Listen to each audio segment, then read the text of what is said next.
The moment the bold and the beautiful pivots on is not loud, not explosive, and not soaked in melodrama the way betrayals often are in this world. It arrives quietly, almost respectfully, and that is precisely what makes it devastating.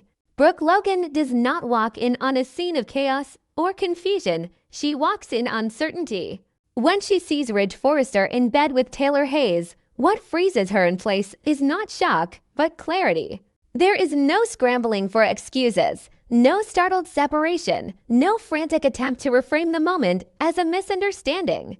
The stillness of the room tells her everything she needs to know. This is not an accident that spiraled out of control. This is a decision that has already been made. Brooke does not cry out. She does not retreat into the familiar patterns of confrontation, accusation, or heartbreak that have defined so many of her past losses. Instead, she stands there long enough to absorb the truth fully, long enough to understand that what she is witnessing is not merely infidelity, but choice. Ridge is not confused. He is not torn. In that instant, Brooke realizes that whatever she and Ridge have been fighting to preserve has already slipped beyond her reach. And so she leaves, silently, deliberately, refusing to grant the moment the chaos it expects. That silence is not weakness. It is recalibration. What Ridge does not immediately grasp is that Brooke's silence is not forgiveness, nor is it surrender. It is something far more dangerous. Brooke has spent years loving loudly, defending fiercely, and fighting publicly. This time, she chooses something else. She chooses control. By walking away without a word, she denies Ridge the emotional reaction he has unconsciously come to rely on. There is no immediate consequence he can respond to, no argument he can win, no reassurance he can demand. The absence of noise unsettles him, because silence leaves space for consequences to form. The following day marks the true beginning of Brooke's response, and it is chilling in its precision. She does not frame her actions as revenge, because revenge would imply emotional chaos. What Brooke begins instead is an inventory. She starts to sort through her life with the meticulous detachment of someone preparing for a storm she knows is coming. Every assumption Ridge has walked through unquestioned, every door he has passed through as if it belonged to him by default, is quietly examined and, where necessary, closed. At Forrester Creations, the shift is subtle but unmistakable. Brooke does not announce a power play. She does not need to. She reorders influence the way a seasoned executive rebalances a portfolio, redistributing authority, reaffirming boundaries, and ensuring that nothing of consequence depends solely on Ridge's presence or approval. What once functioned on trust and shared history is recalibrated into structure and accountability. Love is removed from the equation, and in its place, Brooke installs clarity. For Ridge, this is far more frightening than jealousy. He has prepared himself for confrontation, for anger, for tears. He has not prepared himself for Brooke's refusal to center him in her pain. Each professional interaction becomes oddly formal, stripped of warmth, but not of respect. Brooke does not undermine him openly. She simply stops cushioning him. The privileges he once assumed were permanent begin to feel provisional. He realizes, too late, that Brooke is not trying to hurt him. She is preparing to live without him. This is where the tragedy deepens, because Ridge begins to understand that Taylor's presence in his bed was not the end of a love story, but the trigger for a reckoning he cannot undo. Brooke's response is not reactive, it is strategic. By transforming love into a ledger, she forces Ridge to confront the full scope of what he stands to lose. Emotional intimacy, professional access, and the safety of familiarity are all quietly withdrawn, one by one, without spectacle. Brooke's strength lies in her restraint. Every instinct she has honed over decades urges her to fight, to reclaim, to demand answers. She ignores them all. Instead, she channels her energy into disentanglement. This is not a woman collapsing under betrayal. This is a woman asserting authorship over her own future. In doing so, she becomes unpredictable, and unpredictability is power. The cruel irony is that Ridge does not immediately recognize what Brooke is doing. He mistakes her composure for composure alone, not realizing that beneath it, a decision has already been finalized. When he expects confrontation, she offers distance. When he expects rage, she offers process. And when he expects forgiveness or rivalry, she offers neither. She offers absence. The true shock arrives when Ridge realizes Brooke is not merely closing emotional doors, but structural ones. The systems he once relied on, the informal shortcuts born of intimacy, no longer function. It is as if someone has quietly pulled the plug on an entire network he did not realize depended on her goodwill. This is the moment when fear finally catches up with him. Not fear of losing Brooke's love, but fear of losing the world that love quietly maintained. Brooke, meanwhile, does not look back. She understands something Ridge does not. That love without choice is not love at all. By choosing Taylor, Ridge has chosen a path, and Brooke refuses to chase him down it. Her withdrawal is not passive. It is deliberate, comprehensive, and irreversible. She is not punishing him. She is releasing herself. The question looming over all of this is not whether Ridge will regret his decision. He already does. The question is whether he will recognize, before it is too late, that Brooke's silence is not an invitation to return, but a warning that the door he left through no longer exists. By the time he understands that Brooke is not waiting, not watching, not hoping, the damage may be complete. In this arc, The Bold and the Beautiful delivers one of its most unsettling truths. The most devastating response to betrayal is not rage, but resolve. Brooke's power does not come from taking something from Ridge. It comes from removing herself as the foundation upon which his certainty was built. And when the system finally shuts down, Ridge may discover that the most dangerous thing Brooke ever did was walk away without a word. Already preparing a future in which he has no place. The destruction Brooke chooses is not loud, not violent, and not visible in the way shattered glass or overturned furniture would be. It is far more unsettling than that. In the world of The Bold and the Beautiful, Brooke Logan has learned that the most powerful structures are not built from steel or contracts, but from perception, rhythm, and presence. So instead of breaking objects, she breaks an image. She removes herself not from the building, not from the meetings, not from the process, but from the emotional gravity that once held everything together. What collapses in her wake is not a room, but a system. From the outside, nothing appears wrong at first. Brooke still arrives on time. She is still impeccably prepared. Her reports are thorough, her strategic insights precise, her professionalism beyond reproach. No one can accuse her of sabotage because she follows every rule, respects every protocol, and delivers exactly what is required. Yet something essential is missing, and everyone feels it before they can name it. The air in the room is colder. The momentum stalls. Decisions that once flowed with confidence now drag under their own weight. The spark that once animated Forrester Creations, something no balance sheet ever accounted for, has quietly vanished. Brooke understands this better than anyone. For years, she has been the unseen connective tissue between personalities, smoothing conflicts before they hardened, reframing risks before they exploded, and lending emotional legitimacy to strategies that might otherwise have collapsed under scrutiny. She did not just participate in meetings, she energized them. She did not merely support launches, she infused them with belief. Her presence made people feel safe enough to commit, bold enough to gamble, and confident enough to follow. By withdrawing that energy, Brooke does not attack the company. She reveals how much of it was leaning on her. This is why no one can point to a single moment and say, this is where it went wrong. There is no dramatic confrontation, no public rupture. There is only absence masquerading as professionalism. Brooke still contributes, but she no longer cushions. She no longer reframes Ridge's missteps into visionary risks or softens his harsher instincts into palatable leadership. When he speaks, she does not interrupt to clarify his intent. When he overreaches, she does not step in to absorb the backlash. For the first time, Ridge is left alone with the full weight of his choices. This is the price Brooke allows him to pay. When Ridge Forrester chose Taylor Hayes, Brooke did not contest the decision. She did not beg, bargain, or dramatize the loss. She let him choose, and in doing so, she stripped the choice of its romance. Ridge expected resistance, perhaps even rivalry. What he did not expect was consequence. Brooke does not stand in his way, she steps aside.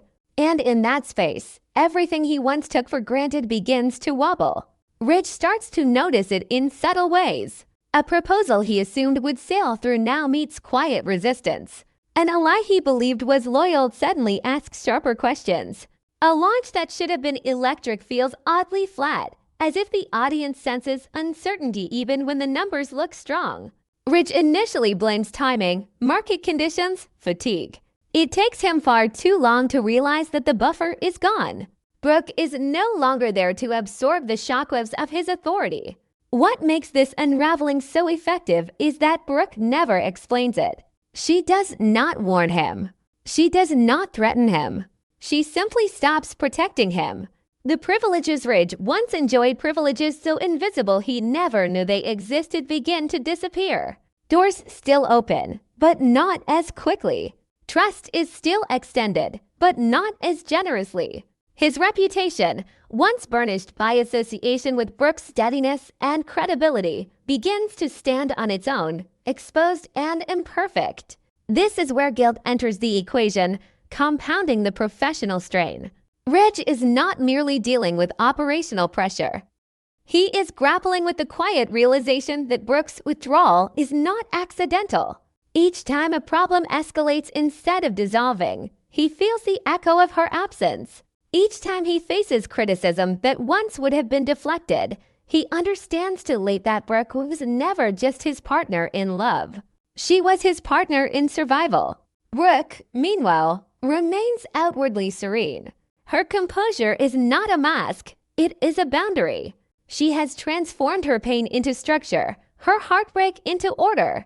By converting love into a ledger, she removes emotion from the equation entirely. Every interaction becomes measured. Every collaboration becomes conditional. She does not weaponize anger, she weaponizes clarity. And clarity is ruthless. The cruelty of this strategy is that it cannot be challenged. Ridge cannot accuse Brooke of undermining him without exposing how much he relied on her. He cannot demand her support without admitting entitlement. And he cannot reclaim what he lost without acknowledging that it was never guaranteed. Brooke's restraint leaves him no opponent to fight, only consequences to endure. As pressure mounts, the question inevitably shifts to Taylor. Ridge shows her believing that love would be enough, that emotional alignment could offset professional strain. But love, when paired with exhaustion and guilt, becomes fragile. Taylor now finds herself with a man who is not only emotionally conflicted, but professionally diminished. Ridge's confidence erodes under scrutiny. His frustration bleeds into private moments. The weight of unresolved regret settles into his posture, his silences, his temper. Taylor must confront a reality she did not fully anticipate. Choosing Ridge also means inheriting his unraveling. She is no longer stepping into a romance insulated by Brooke's stabilizing presence. She is stepping into a vacuum. The man she believed she was choosing is changing under the strain of exposure. His authority is questioned. His certainty falters. And beneath it all lies the unspoken knowledge that Brooke is not fighting because she has already moved on to something colder, stronger, and more final. This is the true test of Taylor's strength. Can she sustain a relationship built on choice rather than rescue? Can she support a Ridge who is no longer buoyed by invisible systems of protection? Or will the reality of his decline, both professional and emotional, reveal cracks she cannot mend? Brooke does not ask these questions aloud, but she has already engineered the conditions under which they must be answered. What Ridge finally understands when it is almost too late is that Brooke did not take anything from him.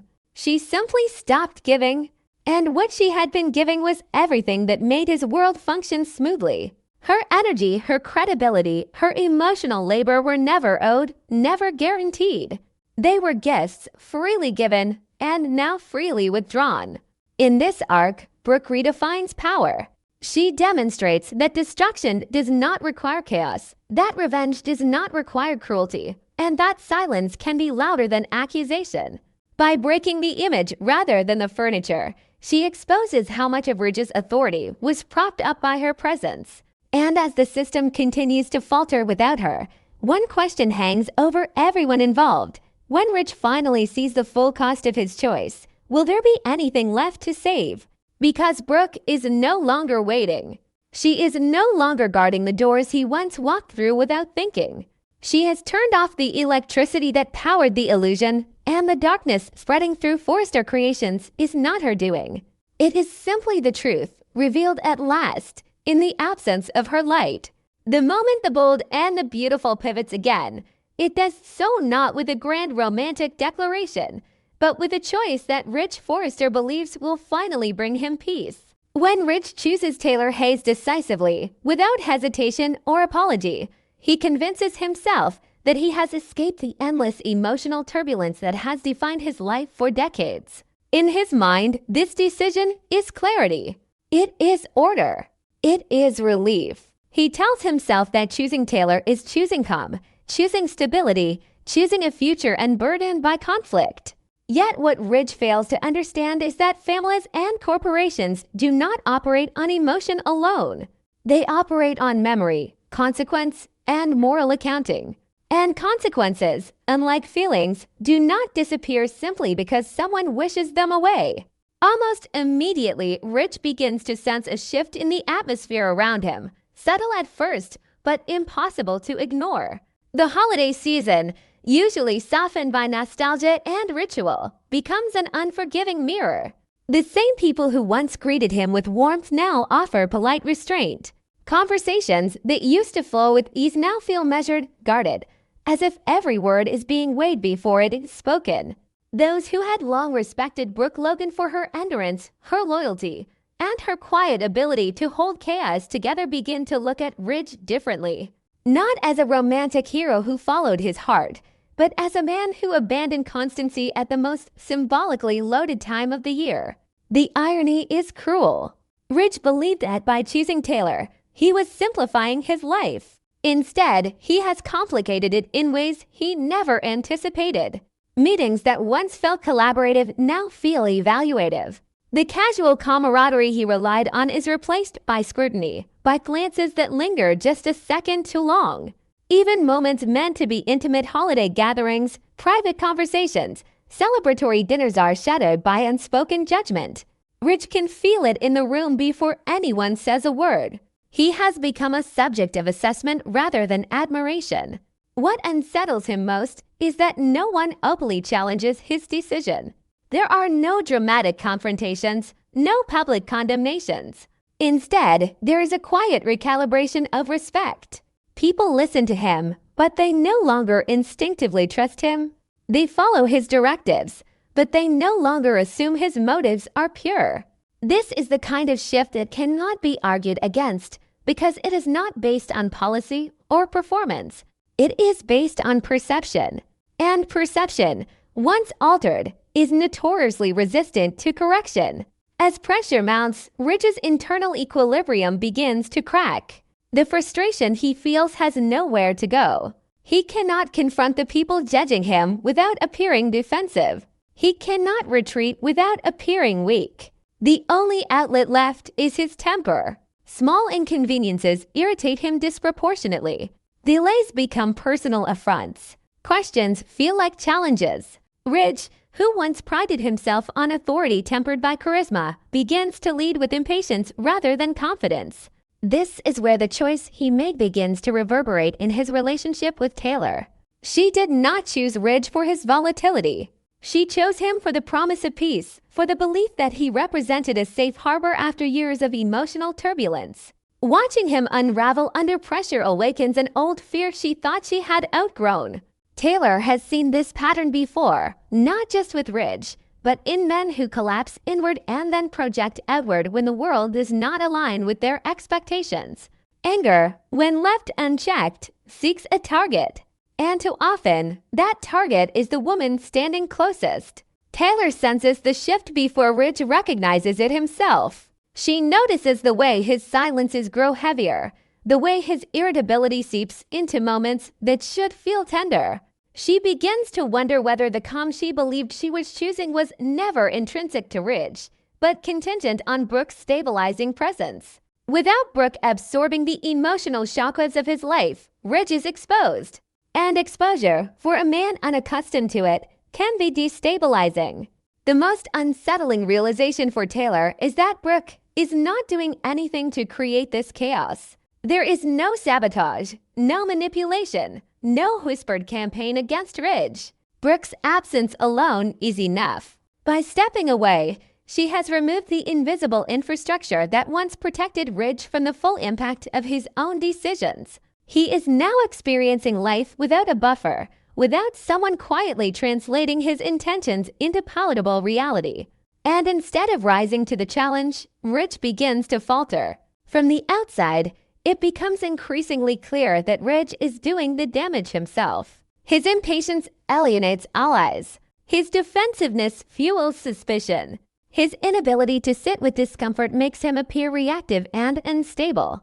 The more he struggles, the more his image deteriorates. And this deterioration does not go unnoticed. People who once excused his flaws as passion now see them as liability. The man who believed he had chosen peace is instead broadcasting unrest. Taylor finds herself caught in a painful contradiction. She wants to support Ridge, to believe that this phase is temporary, that the pressure will ease once the dust settles. Yet she cannot ignore the familiar knot of anxiety tightening in her chest. She recognizes the warning signs, the way Ridge externalizes blame, the way frustration threatens to harden into resentment. She fears that when the weight becomes too heavy, he will revert to a pattern he knows while assigning responsibility for his unhappiness to the woman beside him. This fear erodes the sense of safety Taylor believed she had reclaimed. Love without emotional security becomes vigilance. She begins to monitor his moods, to anticipate his reactions, to adjust herself to avoid triggering his anger. These are not the behaviors of a woman at peace. They are the behaviors of someone bracing for impact. The tranquility Taylor envisioned now feels conditional, fragile, dependent on Ridge's ability to manage himself. And that dependence is terrifying. Meanwhile, Brooke remains conspicuously absent from the unfolding drama. She does not gloat. She does not intervene. She does not need to. Ridge's decline is self-authored. Every raised voice, every sharp retort, every moment of visible frustration reinforces the narrative forming around him. He is not the victim of a complicated love triangle. He is a man who made a choice and is now struggling to live with its consequences. The tragedy deepens because Ridge cannot bring himself to acknowledge this truth. To do so would require admitting that Brooke was not the source of chaos in his life, but the counterbalance to it. It would mean recognizing that the calm he sought in Taylor was something he never cultivated within himself. Instead, he doubles down on justification, clinging to the belief that the discomfort he feels is temporary, that once people adjust, things will return to normal. But normal is gone.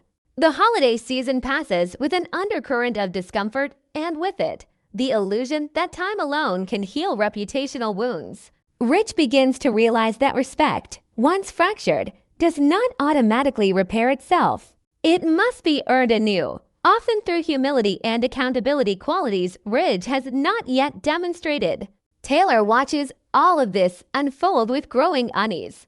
She understands, perhaps more clearly than Ridge, that the question is no longer whether he chose her, but whether he can be the man she chose. Can he face consequence without lashing out? Can he absorb judgment without becoming bitter? Can he carry guilt without turning it into anger? These questions hover unspoken between them, heavy and unresolved. In the end, the most devastating aspect of this arc is its inevitability. Ridge believed he was escaping chaos, but chaos was never external. It lived in his refusal to confront his own patterns. By removing Brooke from the equation, He removed the last barrier between himself and the full force of his unresolved tendencies. And now, as his image deteriorates and his temper betrays him, the very peace he sought begins to slip away. Taylor is left standing at a crossroads she did not anticipate. She must decide whether she can remain with a man who is unraveling, not because of betrayal inflicted upon him, but because of the weight of his own choices. Brooke, without lifting a finger, has become the silent benchmark against which Ridge is measured and found wanting. And as Ridge continues to struggle, the question lingers, uncomfortably persistent. When the illusion of calm collapses completely, will Taylor still see the sanctuary she believed she was choosing? Or will she finally recognize that the storm never left, it merely changed shape?